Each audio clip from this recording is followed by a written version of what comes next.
when been in the business for years, I'm not like a new agent, but I guess constantly keeping that generating more leads. Like, what's the best niche? I'm guessing How long you been in the business? 7 years. Okay. How many past clients do you have? Uh, Probably 50. Okay. How do you keep in touch with or love on your past clients? I'll send out magazines.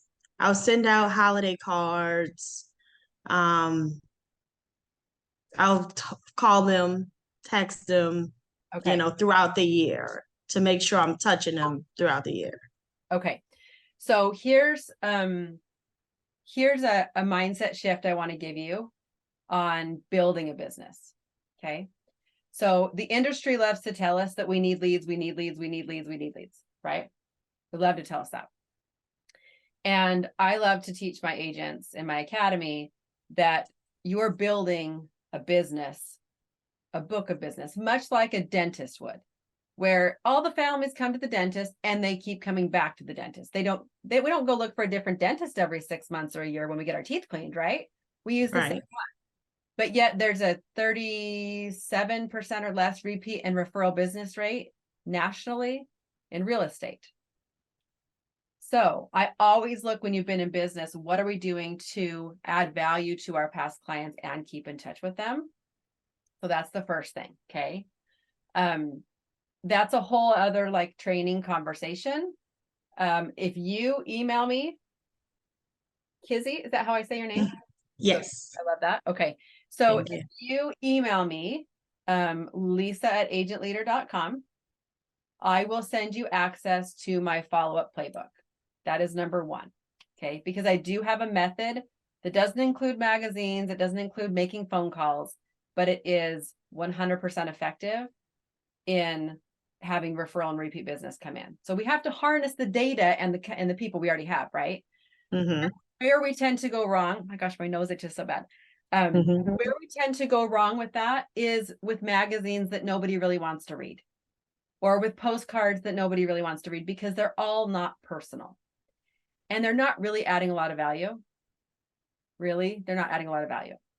So I do have a follow-up plan. It's one of my secrets that I use, where, as an example, last week I had 5 listings. In the last week and a half, I've had 5 phone calls for new listings. 4 of them were repeat clients. And like clockwork, at least 2 a week, I get phone calls, and they're usually repeat, sometimes referral. So I'll share that with you. The second thing is, and I say that because we want to build a base of business to where we don't have to keep marketing all the time, because the marketing that we're doing is just to the people that have used us already, that love us and know us. They're more likely to use us, and they're more likely to tell their friends and remember us, but not feel marketed to. That's the way that I've done this. And for me, by the time I was year 3, 4 in business, I was already 95% referral and repeat, and I didn't have to pay for leads, and I didn't have to do that. So I don't know, that piece will help you. 1,000%. Okay. Where are you finding, like, how are you building your business from there? From my past clients, because it has been surviving due to them. And then using realtor.com, using Homelight for listing referrals, companies like that. Okay, awesome. Yeah, so here's the thing about leads. Like, this is our business, right? Here's our funnel. Here's all of our money. We love money. I hope you love money. I love money too. And in order to get to the goal here, there's not one, and Daniela asked the same question, right? There's not one major way that's going to fill our funnel to be able to get to the goal. But we do have our past clients. We do have the referral companies. So you've got your Fast Expert, you've got your Homelight, you've got your Ojo, you've got your OpCity. If you don't know all of those, if you go to my website under, gosh, I think it's resources, but that's a tab at the top. I have a class on the top 15 free lead sources that are out there. So, and how they all work and how you take advantage of them. And there's some paid ones that work too. So if you want to pay for Zillow leads, go for it. Pay for Zillow leads or your realtor.com leads, or you have your Ojo. You have all these different things. Or you go into the old folks' home places and you go market to them. You can do so many things. Mm-hmm. And then that can get so overwhelming for agents. That's where usually people will start to get overwhelmed, because what they say is, but which one's going to get me there the fastest? Like, oh, which one's faster? The one that we love to do is the fastest one. If we have a passion to go out and help older people who we don't want to take advantage of by crappy agents, that's a passion. Let's do it. And now we're going to focus on that. If we want to come up with a relocation plan and go pitch that to our dentist and our local coffee shop and all these other companies, then let's do it. So what is it that you want to do, or have you been doing besides the lead companies to help generate business for you? I utilize the schools. I serve like at the president of the PTA of my son's school. So like I serve the teachers a lot. Awesome. Um, Okay. So that's going to be an indirect, but more of like a branding type mhm. of way. Okay. Which is awesome and good. And you want to do that. So does everybody at the school know what you do for a job? Not really. So one of the ways that I let people know what I do at school and at church and everywhere is I have tags on my car. I have logos on my car. Everybody knows when I drive around town. Everybody can find me at the grocery store. Everybody can find me at Home Depot. Is it creepy sometimes? Maybe. But they all know what I do for a job without me having to tell them. And when I very first started in this business, I knew no one. Okay. I live in a smaller area. Everybody was tight knit. I love when Danielle was like, but there's somebody else. They already commandeered the area, right? Right. That was my area when I moved into it. There was this one company and their signs were everywhere. That didn't stop me. I showed up, I put $25 magnets on the side of my dumpy white minivan, and I was like, let's go. Who can I help? Who can I help today? And then everywhere I went, people knew what I did. I mean, and there's so many other things that go with it, right?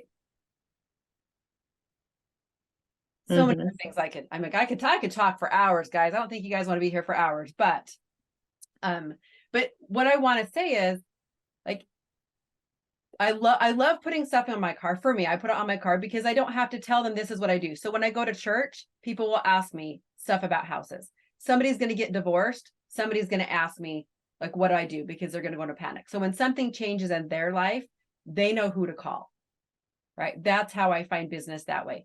But that's not a direct source of business. I can't control that. So if you're like, Lisa, I need a paycheck this month. I need to fill my pipeline. Things are running dry. Great. How do we find the people that need to sell and buy? So where would you find those people right now that are interested in selling and buying, that need to sell and buy, that need your help? You could door knock. Okay, you could door knock. Do you love door knocking? Does that sound? No, it's too hot. I'm like, forget that. Don't ask me to do that. Yeah, you have to love it. What would you love to do to find people to help? I would say seminars. Been wanting to do it, just haven't done it because of fear, that kind of thing. What are we fearful of? Oh my gosh, my allergies today, you guys. Sorry. What are I you? guess putting it together, making sure that everything's done right, the right way. Oh, is there a right way though? No, I guess not. There's not a right way. We love to tell ourselves there's a right way. There's just a done way. Yeah. There's just a done way. Mm-hmm. And what if you put it together and you do it the first time and it's completely messy? Mm-hmm. What does that mean to you? Like, Um, what if it is? What if it's messy? What if you're a complete hot mess and 3 people show up? you lose nothing, I guess, an experience. Then you'll know what to do better next time. Yeah. And maybe you served 3 people. Hmm. What if nobody showed up? That'll be a bummer, But but you'll, life goes on. I still live. yeah, I mean, it's the only thing that's going to happen to us, like the fear that you have is just fear of feeling an emotion. Mhm. We fear feeling disappointed. We fear feeling sad. We fear feeling like we're failing, right? That's the only fear that's out there because really, are people going to show up and throw eggs at you? Are they going to hurt you? Like, Mm-mm. we're just fearing feeling an emotion. That's it. So when we want to get past fear, we just have to be okay with feeling a negative emotion.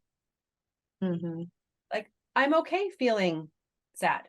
I'm okay feeling disappointed for a second if I put all this together and not everybody showed up or no one showed up or I didn't convert anybody, Mhm. right? Like that I'm becoming okay with that, knowing that it doesn't hurt you.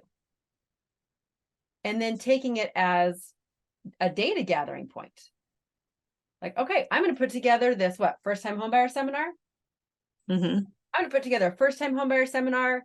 And these are all the things I think I need. And you can Google and find all the stuff, or you can go get my marketing playbook on first time homebuyers and you can put it all together, ask for some help, look around, right?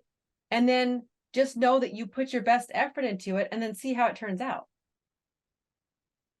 And then when it Mhm. turns out, then it's like, okay, what can I do better next time? But not making it mean that you failed. Makes sense. Does that make sense? Mhm. Yeah. And then when we remove that fear, all of a sudden we're fine to walk into a room full of people and say, I'm going to be your mayor. And I don't know Mhm. what the H I'm doing. It's going to be amazing. I mean, that's really, Yes. it's removing that fear Yeah.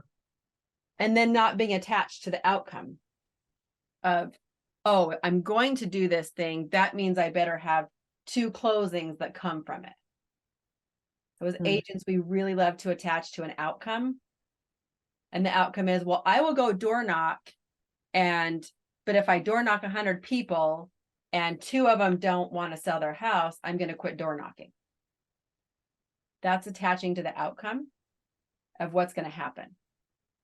So this is for everybody, in any activity that you want to do for lead generation, that's why I'm asking you, do you enjoy it? Because if you enjoy it, if you love serving at the school, if you love helping first-time home buyers, if you love helping old people transition into a home and sell their home, if that's a passion and that lights your heart on fire, then you're attaching to the activity and you're not attaching to the outcome. So then you're okay to show up, do the thing, right? Regardless of whether or not you have leads that come off of it. But I want to tell you something. This is my secret. Okay. Don't tell anybody else. Don't tell my competition. Just kidding. Mhm. When we show up that way, we're showing up with energy and with confidence, right? We're loving the thing that we're doing instead of bemoaning the thing that we're doing. And when we show up with confidence, people are more likely to convert to work with us. You're really drawing in people at that point. So while we're not attaching or focusing on the outcome, the more energy that you put into something, the more you love doing it, the more likely that person is to convert. So you're really getting the result that you're looking for. You just want the energy to go into the activity, not into the result. Does that make Mhm. sense? Yes. Mhm. Does that help? Tell me what you're thinking. Yeah, definitely. That helps. Yes, absolutely. So what are you going to do? What's your next big action that you're going to take? I think I'm gonna just put the seminar together and do it. Yeah. Yeah. Pick a date. Pick a date and do it. Yeah. What date are you going to do it? Probably October, I'm thinking, to Sounds give like me some time to get it together. Yeah. that's awesome. Sounds like Mhm. a plan. Yes. And if you So don't the, have the answer, just ask for help. yes. Yeah. Awesome. When you Thank email you. when you email me for your follow-up playbook, I will send you a gal that is putting on a first-time homebuyer seminar. Same thing, and just figured it out. Okay. My coaching clients. So you'll have some examples of what she came up with. Sweet. Thank you. Thank you.